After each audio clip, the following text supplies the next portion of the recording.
কক্সবাজারের রোহিঙ্গা ক্যাম্পগুলোতে আবারও অস্থিরতা ও নিরাপত্তাহীনতার আশঙ্কা ঘনীভূত হচ্ছে। দীর্ঘ সময় তুলনামূলক শান্ত থাকার পর নতুন করে আন্তর্জাতিক জঙ্গি যোগাযোগ এবং অভ্যন্তরীণ সশস্ত্র গোষ্ঠীগুলোর আধিপত্য বিস্তারের প্রতিযোগিতা উদ্বেগ বাড়িয়ে তুলেছে। ক্যাম্পে বসবাসরত রোহিঙ্গাদের দাবি, সম্প্রতি বিভিন্ন সশস্ত্র সংগঠনের তৎপরতা বেড়ে যাওয়ায় সাধারণ মানুষের মধ্যে আতঙ্ক ছড়িয়ে পড়েছে। রোহিঙ্গাদের ভাষ্য অনুযায়ী আগে যে পরিস্থিতি কিছুটা নিয়ন্ত্রণে ছিল, এখন সেখানে আবারও গোলাগুলি, খুনোখুনি ও ভয়ভীতির ঘটনা বাড়তে শুরু করেছে। বিশেষ করে তরুণদের বিভিন্ন সশস্ত্র গোষ্ঠীতে জোরপূর্বক যুক্ত করার চেষ্টা করা হচ্ছে বলে অভিযোগ উঠেছে। এতে পরিবারগুলো চরম উদ্বেগের মধ্যে দিন কাটাচ্ছে। কুতুপালং ১ নম্বর পশ্চিম ক্যাম্পের বাসিন্দা ফাতেমাতুজ জোহরা জানান, কয়েকটি সন্ত্রাসী গোষ্ঠী তার স্বামীকে জোর করে দলে নেওয়ার চেষ্টা করেছিল। রাজি না হওয়ায় হত্যার হুমকি দেওয়া হয়। পরে প্রাণ বাঁচাতে তার স্বামী ক্যাম্প ছেড়ে পালিয়ে যান। একই ধরনের ভয় ও চাপের মধ্যে আরও অনেক পরিবার রয়েছে বলে জানা গেছে। গত ৪ মে টেকনাফের ২৪ নম্বর রোহিঙ্গা ক্যাম্প থেকে তেহরিক-ই তালিবান পাকিস্তানের সঙ্গে সম্পৃক্ততার অভিযোগে মোহাম্মদুল্লাহ নামে এক তরুণকে গ্রেফতার করে আইনশৃঙ্খলা রক্ষাকারী বাহিনী।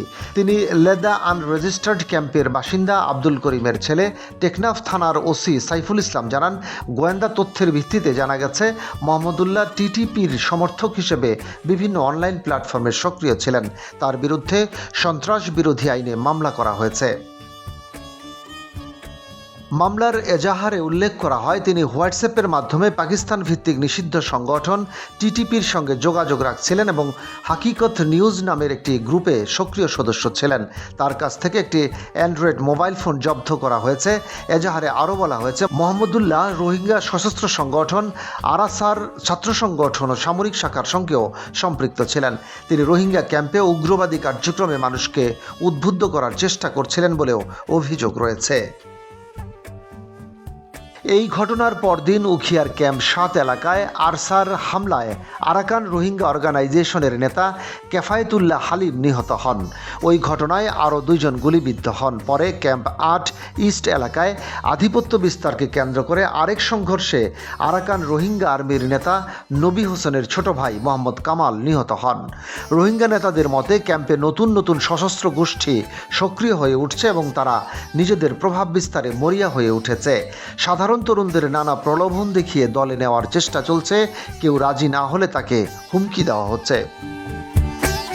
ক্যাম্পের মাঝিরা বলছেন, আগের তুলনায় নিরাপত্তা পরিস্থিতির অবনতি হয়েছে। রাত নামলেই ভয়ের পরিবেশ তৈরি হয়। কখন কোথায় হামলা হবে তা কেউ বলতে পারে না। নিরাপত্তা বিশ্লেষকদের মতে, বিদেশি জঙ্গি সংযোগ, অভ্যন্তরীণ দ্বন্দ্ব ও চরমপন্থী সংগঠনের প্রভাব মিলিয়ে রোহিঙ্গা ক্যাম্পগুলো ক্রমেই অস্থিতিশীল হয়ে উঠছে। দ্রুত সমন্বিত পদক্ষেপ নেওয়া না হলে পরিস্থিতি আরও জটিল হতে পারে। কক্সবাজার নাগরিক ফোরামের সভাপতি আনম হেলাল উদ্দিন বলেন, বর্তমান পরিস্থিতি স্থানীয় জনগণের নিরাপত্তা, জীবিকা ও পরিবেশের উপরও চাপ সৃষ্টি করছে।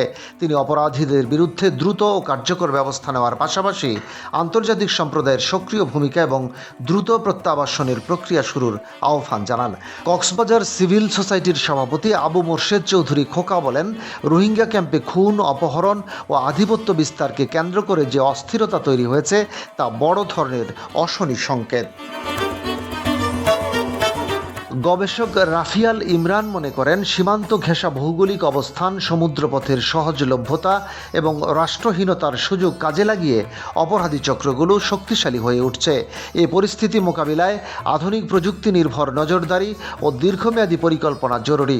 উখিয়া আর্মড পুলিশ ব্যাটালিয়নের অধিনায়ক সিরাজ আমিন জানিয়েছেন, ক্যাম্প ভিত্তিক গোয়েন্দা নজরদারি ইতিমধ্যে বাড়ানো হয়েছে এবং সন্ত্রাসী তৎপরতা দমনে বিশেষ অভিযান চালানো হচ্ছে। বর্তমানে মিয়ানমার থেকে বাস্তুচ্যুত প্রায় ১২ লাখ রোহিঙ্গা উখিয়া ও টেকনাফের ৩৩টি ক্যাম্পে বসবাস করছে। ডেস্ক রিপোর্ট, বাংলাবাজার পত্রিকা।